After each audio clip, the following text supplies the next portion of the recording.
All right, this is Laurie Forrester, the wine coach with the Sipping Point, where we explore the recipe for a delicious life. And I'm so excited this week because I have Doni Belau, who wrote Paris Cocktails and also has the Girl's Guide to Paris here.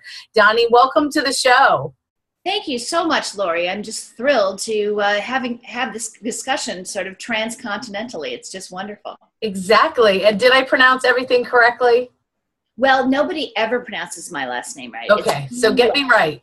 Yeah, it's Belau, and we always say, look out below. Oh, Doni Belau. Yeah, Belau. But of course, if you're in France, you'd say Belau. So forget that. That's impossible. Okay. Belau, Doni Belau.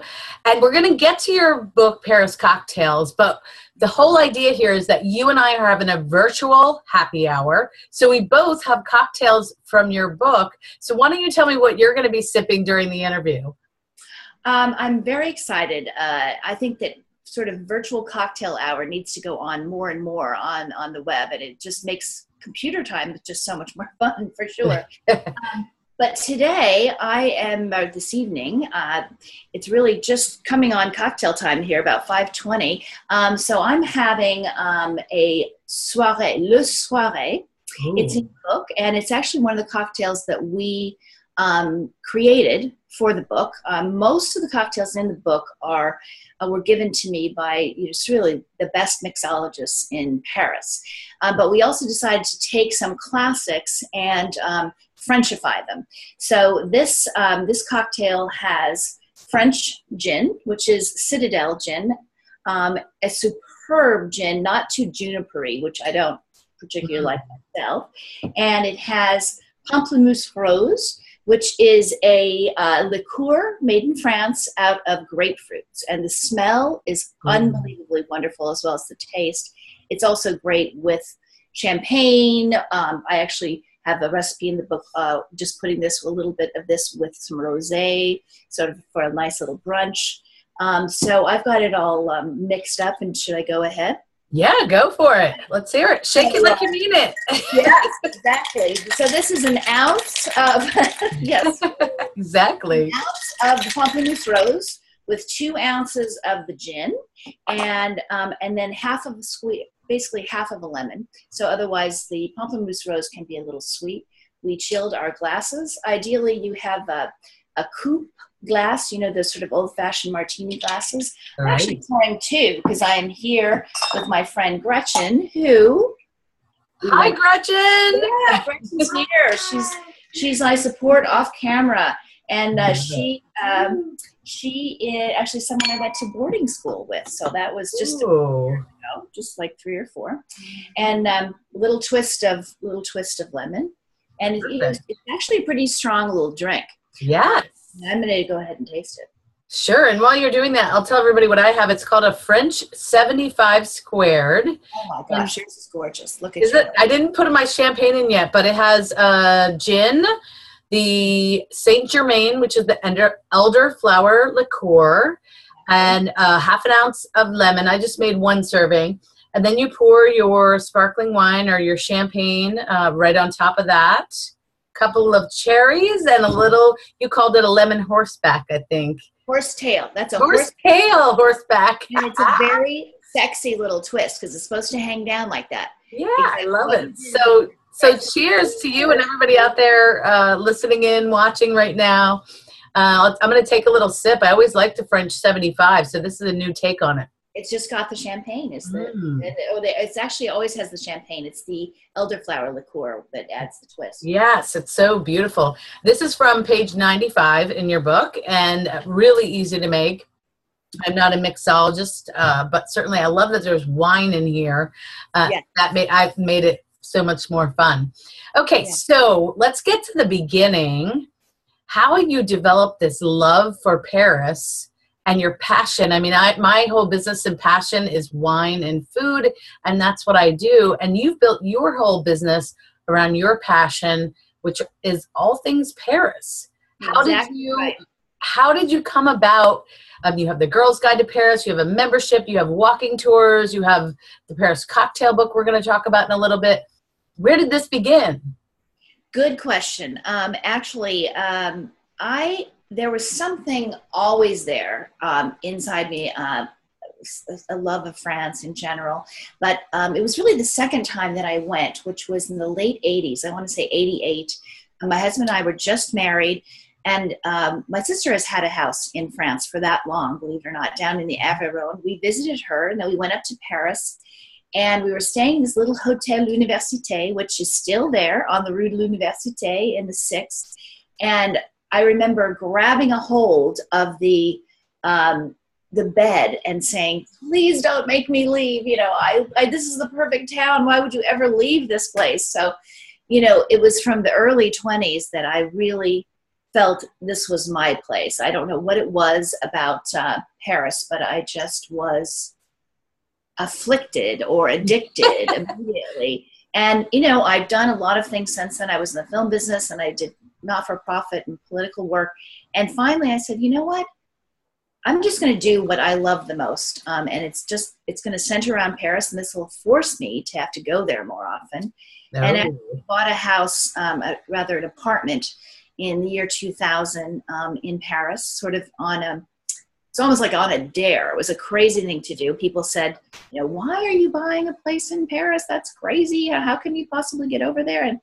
And my response was always, have you been there?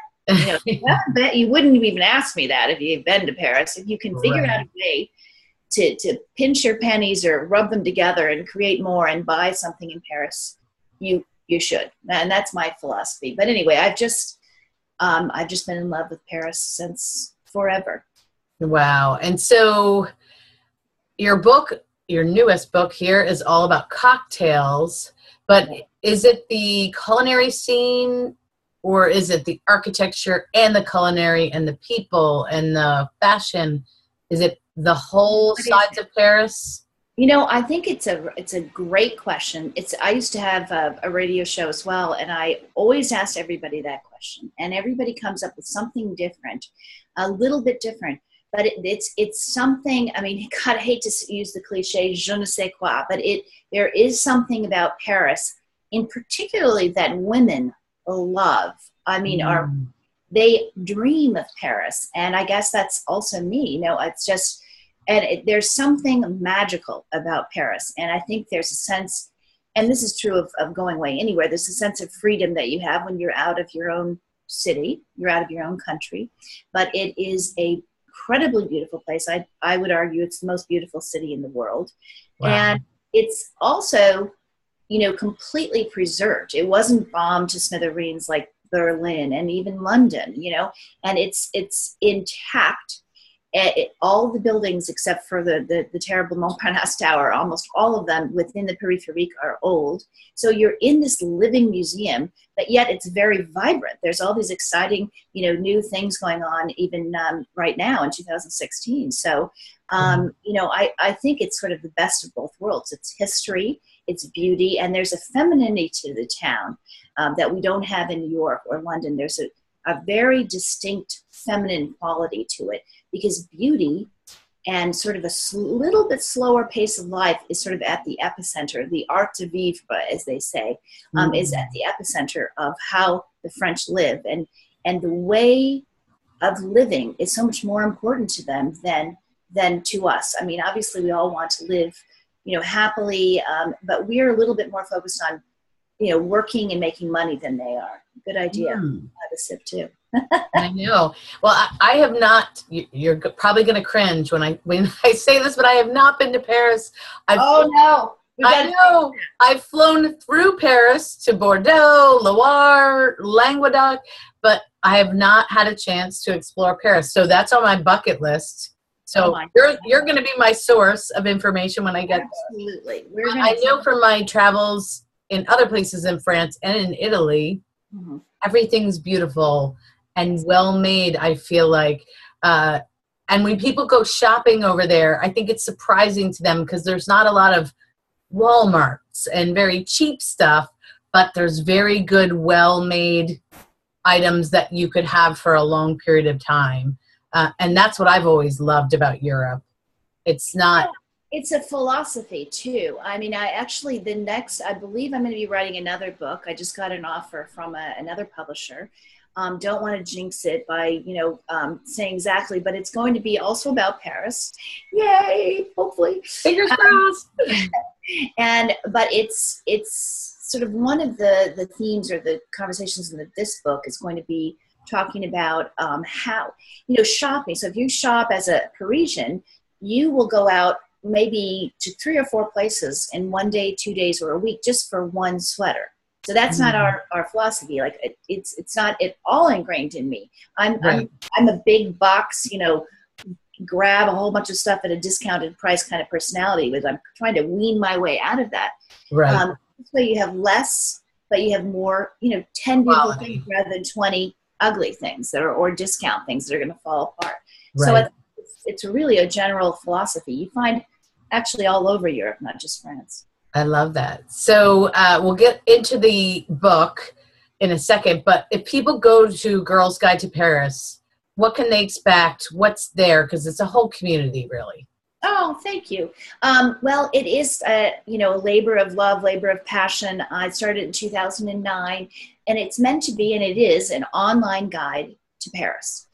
We also cover a lot of other areas of France, but Paris is the starting point. Other than you, because you're a Vinophile and have had to go to France for other reasons, most people start with Paris, and then they might go somewhere else. So we have about 5,000 pages on Paris. So it's much larger than any guidebook you could ever lug along. We really have to have a wagon to get this much information in depth. And that's the great thing about our age now. We can find it all online. So, it's restaurants, it's shopping, it's spas, it's hotels, and it's always something a little bit different, a little different way to see Paris. And sort of the secrets of Paris. We don't talk about the Eiffel Tower other than the best way to see the Eiffel Tower is to do the skip the line tour, so you don't have to wait in line. We don't talk about as much the obvious things, but a little bit more in depth about a little bit more hidden things. So that's really the kind of the starting point where we're at. And then we started doing these little downloadable DIY walking tours. So I think it's nice. I don't really like too much be on a guided tour, and I do there. Sometimes it's great, but a lot of times it's just fun to discover on your own. So for like $2, we have these print-out PDF, really simple things, and people love them. To about 18 of those, and so there's a lot of things available on the site. Not just information about Paris, but there's a Go card, which gives you discounts at about 250 different places, not only in Paris but online and around France, so hotels all over France, and a whole bunch of other things: restaurants, shops, online magazines, spas, cars to pick you up at the airport, everything you'd need basically. And now we're selling the book on the site. Obviously, you can get it on Amazon, Barnes & Noble, Anthropology, all kinds of places. But if you buy it from me, you also get an Eat in Paris ebook that I wrote last year, which is great. I know you love gastronomy, so it's actually something you get free when you buy it from us, as opposed to the big corporate entities. And it's great. It's like not only great restaurants in Paris, but it's food trucks and vegan places and all kinds of interesting things that are going on right now. Great. Well, you can see the book. Wait, it's on this other side here in the back, but maybe you can close up show a shot. Yeah, it's such a beautiful book. Hardcover, of course. Yes. Yeah. So let's get to the book. I'm sipping one of your cocktails now, but tell me the inspiration for the book and how you organized it, because it's so beautiful. It's a great gift for anyone who loves cocktails or Paris or France. Tell me about what you wanted to achieve with the book. Well, it was interesting because it was back in November of 2014, and I got this email out of the blue from a small publisher called Cider Mill Press up in Maine, and they specialize in gift books, so it was really designed as a gift book rather than a particular. It is a guidebook, but it's really designed more as a gift book. And these folks said, "Would you like to write a book called Paris Cocktails?" Nice. I thought, well. Yes. Yeah, I don't know. I'm not a bartender. I am not a wine, or sort of not known like you are as a specialist in cocktails, wine, etc. I love a good martini, but I definitely am a Paris expert. So I thought, how am I going to do this? And I thought, look, this lady wants to pay me to drink in Paris. How can I say no, Love it. And so that was the inspiration for it. The idea of spending 3 months and drinking my way through Paris without stumbling and falling down. It was 55 bars that I went to in 6 weeks. Wow. Impressive. January, right? Yes. January, February, and March of last year, I was in Paris the whole time. We actually have an apartment on the Ile Saint-Louis. And I actually went to 55 bars. And the story I've told now a lot of different people is the first night I drank all 3 cocktails that they gave me in total. Boy. No, I know where this is going. Yes, we do. And the next morning I woke up and I said, this is not going to work. I'm going to end up at the American hospital in Paris by the end of the week. I mean, this is just downright dangerous. And how am I going to do this? I'm sort of racking my brain. You can't go like you do when you go wine tasting. You can spit. You can't spit a cocktail at a bar. You can't do that. I mean, where are you going to? It doesn't work. It looks weird. So I thought, all right, let's do it 2 sip maximum. So I would go to 2 to 3 bars a night. We had it all set up with this great research assistant who set me up in all the places that I wanted to go. I'd interview the bartender. He or she wonderfully. There's a lot of women bartenders in Paris that are excellent. And really? We try 3. Yeah, that's awesome. Really fantastic. Some of the best are women. Wow. So I would try 3 different drinks, usually something that they thought was their most unusual, that was the most interesting thing they were doing, and the most popular, and then one other. And 2 sips, go on to the next place for each, and then by the end of the night, you'd had a drink and a half, so you'd be fine. And I actually, I think I probably sipped about 150 drinks. Wow. I love that. And what is the exact number of cocktails in the book? So it's, there are about 100 cocktail recipes, actually a little more, about 110, 90% of which came from all these bartenders and mixologists that I interviewed. There's definitely a big focus on craft cocktails, which of course is the big thing going on in Paris and in LA and New York and San Francisco and London. That's the wave of what we're experiencing, this sort of new cocktail era. But there's also some classics, and this really is a very simple version of actually it's just using 2 fantastic French ingredients. And yours that you've enjoyed today is also a classic. Started in I think that was invented in 1917 in New York. We added the elderflower, which is Saint-Germain. It was the most popular elderflower liqueur, and it's an incredible French liqueur. It is.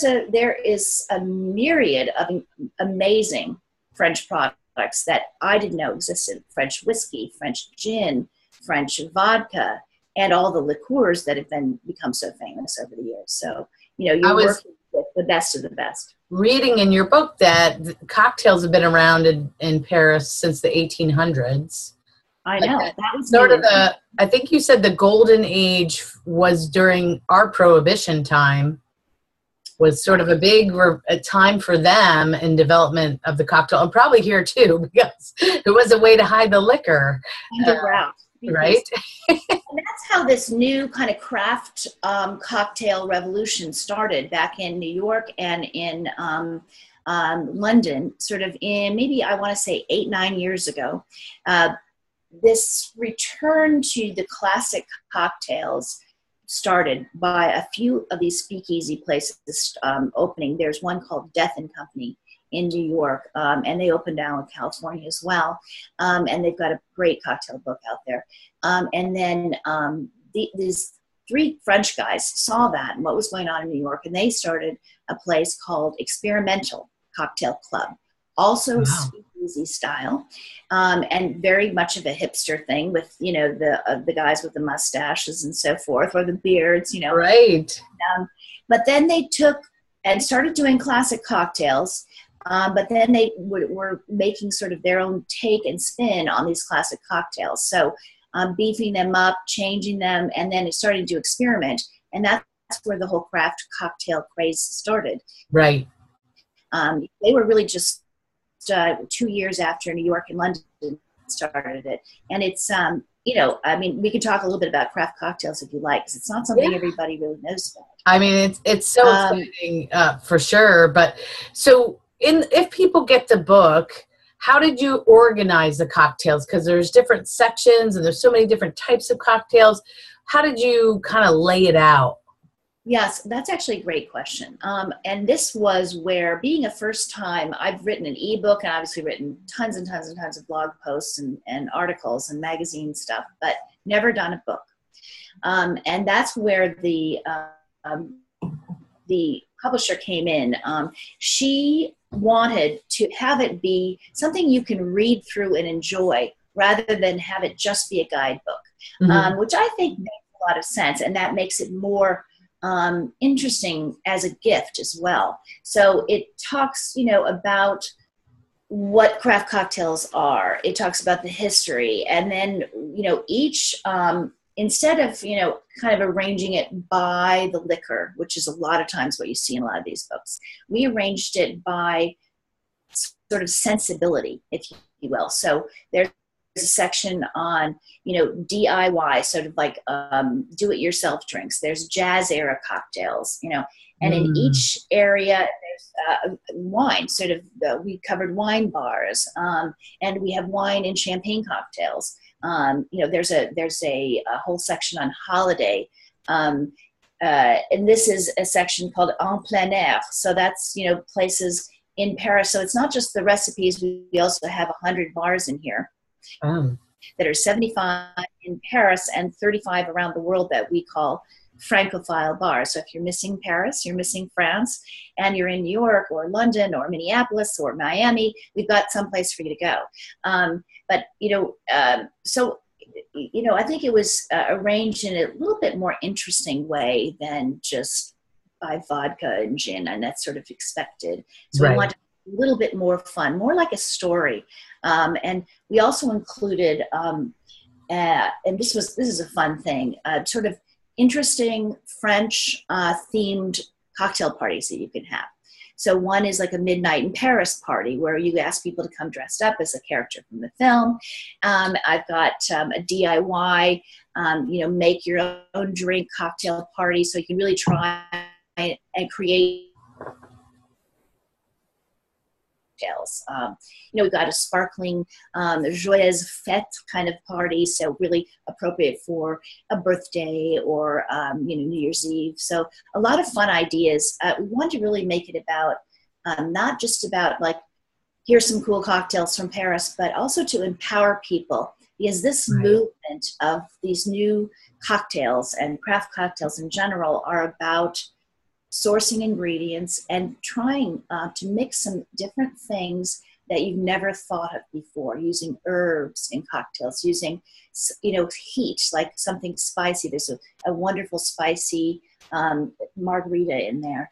And that's the idea I want to impart, is that, you know, this is not rocket science. You know, it's just like cooking. You try, make a few cocktails that are a little bit more interesting than your vodka tonic, and then you get the feel of it. You want to, you know, you need the strength of the alcohol. You need the sweet, the savory, you know, the balance with the acid. It's, you know, it's like wine pairing. It's a fun thing to do. You know, you need to be intimidated by it. And people were very open to sharing the recipes with you? They were. I was a little concerned about that, but it was really, everybody said yes. The only recipe, and this is a sad one, that I didn't get was I had a chocolate martini at one of the, you know, the Royal Monceau Hotel, and it's there. They have a special chocolate from Pierre Hermé. If those who know Paris know, he's probably the most famous in Paris after La Durée for his macarons and for his pastries and chocolates. And it's his chocolate in there. And it's basically chocolate his own chocolate liqueur that he's created for the hotel, and whiskey. And it's, instead of having a dessert, you can go there and have this as this after dinner drink, and it's, it's off the charts. I've never even considered having a chocolate martini. It seems silly until I tried this, and it was, it's just unbelievable. But they say no, no, no. They gave me a whole bunch of other recipes, but Pierre Hermé says no, we will not share. Well, I guess I got to leave you wanting a little something. Exactly. And so one day I might get that out of him. So along your travels and your 2 sips of hundreds of cocktails, any interesting people you ran into, interesting stories? I mean, I always feel like when you go to a bar, I don't know, New York, Paris, wherever, it's just so easy to usually strike up conversations, and you just meet people you would never meet otherwise. So tell us your stories from the road. Oh, yes. The nitty, the gritty. It's like a Charles Bukowski thing. I'm thinking of that because I'm in San Francisco. But thankfully, we never got that sloppy.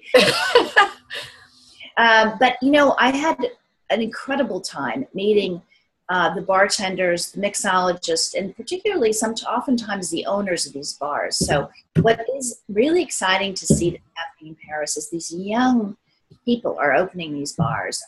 And there was one couple, Nicolas and Melissa, who opened a bar called Bespoke, really close to the Bataclan. And actually, we had our event there, my first cocktail, tasting book event there.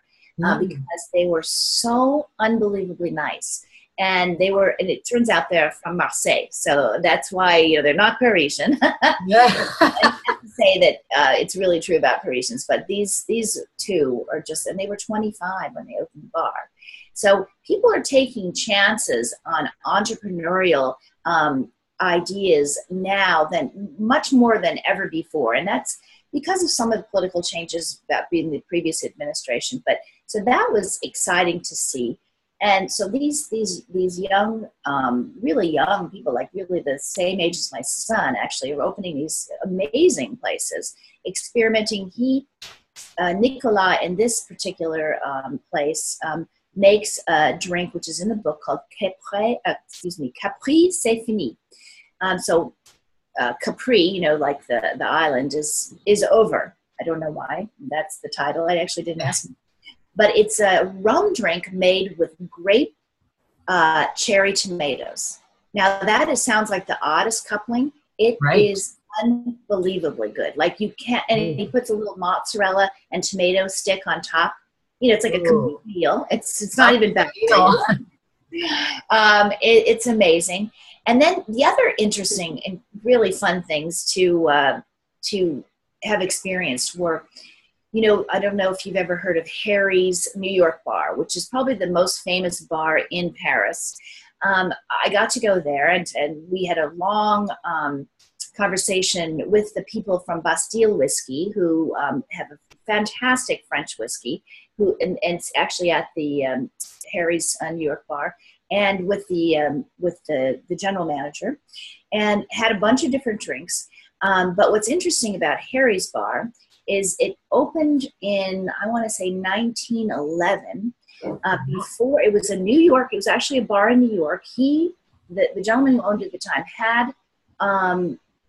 had sort of sensed or knew that Prohibition was coming. So he kind of jumped the gun a little early, and he went over to Paris. He said, I'm not going to be stuck in a Prohibition situation. And he opened a bar in Paris, so an American bar. And then another guy named Harry actually bought it a little bit later. But what's interesting about that bar is a Frenchman invented the Bloody Mary there. Oh, interesting. That is something a lot of people don't know, is that a Bloody Mary, of all things, is a French drink. And I did see that in the book, and I think it was tomato juice with Worcestershire sauce and your spirit. And horseradish. But there's no horseradish. There wasn't any Tabasco in the first one. Of course, now at Harry's bar, they put Tabasco in it. And then they actually had a couple of other off-the-chart, crazy good Bloody Marys that were totally different than that. So I just loved learning that was a French thing. But I met, just the most interesting people, and, men and women, some women from, there was a woman from Wisconsin who's one of the best bartenders in Paris. She works at a place called Hadelou. And at the back of the book, I actually gave awards for some of the best bartenders that I met. And That's it was great. really cool to see how many women are there. And I've got a lot of recipes in the book from women. And apparently they've gone through their own experience in the last 5 years, where when this girl I interviewed, Jen Bob Riley, which sounds like someone from Nashville, It does. English in France at sort of a down and dirty bar called the Red House, which actually makes superb drinks, but kind of a place where you can stay till 1 a.m. It's very dark. It's a super cool place. Love it. And met actually another guy there who owns a one of the craft beer bars. But she said when she first started making cocktails, people didn't even want, at a place called Candelaria, which was one of the first places, super cool place, sort of a speakeasy as well. People didn't want to, have a woman make a cocktail for them. They were quite chauvinistic about it. And then as it got more familiar, the whole cocktail thing is a little bit new for the Parisians, because, as you know, they were always just have an aperitif, perhaps a Kir Royale or Kir. And they finally realized, hey, these girls know how to make drinks, and now it's not a problem. But it took a little while. So they have caught up quickly and have educated themselves quite quickly, the Parisians, and mainly under 40. Okay. I would say it's more of a trend to 40. I have a friend who's in her 60s, lived in Montmartre for about 30 years, and she's just kind of tiptoeing and trying, every once in a while, but it's, anything this strong would not be to her liking. So There's something out there for everyone. I was going to say, I know, as far as wine trends, just a year or two ago, we became the largest wine drinking country by volume, not per capita, but by volume consumed. And whereas wine drinking in the U.S. is on the upswing, wine drinking in France is on the downswing, because the younger people see beer and cocktails as being more hip and relevant. Exactly. Then they see wine as their parents' drink, which is kind of interesting, because millennials are so into, of course, cocktails and craft beers are big, but millennials are drinking more wine than we ever did at that age, even in their 20s. Yes. So I guess cocktails is a way to take the wine, but then still make it attractive to the younger crowd. Yeah, and there are, in the book, we've got a lot of, particularly champagne cocktails. There's so many fantastic cocktails, like the one you're having, that are made with champagne. I mean, that's a superb cocktail. And what's interesting is the restaurant of the year that was named just recently by, in September of last year, by a website and a magazine called Le Fooding. Mm-hmm. I don't know if you know it, but it's they are sort of the cutting edge, sort of the hipster Michelin guide for, cutting edge modern French food. And they've actually, they've expanded quite a bit in the last, they're 15 years old now. But they always name one restaurant, the best restaurant in Paris for that year. And the one that won this year is called Dersu. And interestingly, they don't have any wine there. They have cocktail pairing pre-feed. So like a 5-course dinner with a cocktail pairing for each course. Obviously, they're very small, like, probably just a little bit bigger than this tasting size drinks. But I think that's really innovative. That's exciting. Yeah. Absolutely. Oh, wow. Well, this has been so great. I mean, I wish we had time to sample all the cocktails in your book. I know. 2 sips only, of course. Absolutely. That's the rule. I got to stick by that. Exactly. And I love your book. Hold it up again so everybody can see it, because it's so beautiful. It is a great gift if you're treating yourself or it's for someone else. I just think if you love Paris and France and a beautiful libation, it's just a book you have to have on your on your bookcase, if you will, or down at your bar. On your bar. Exactly, down at your bar. So if folks want to find out more about you and the Girls Guide, let's give out your web address so they can check you out. Thank you so much, Laurie. This has been so much fun. Yeah, they just need to go to girlsguidetoparis.com. They can buy the book there. And when you buy a book from us, you get this free Eat in Paris ebook.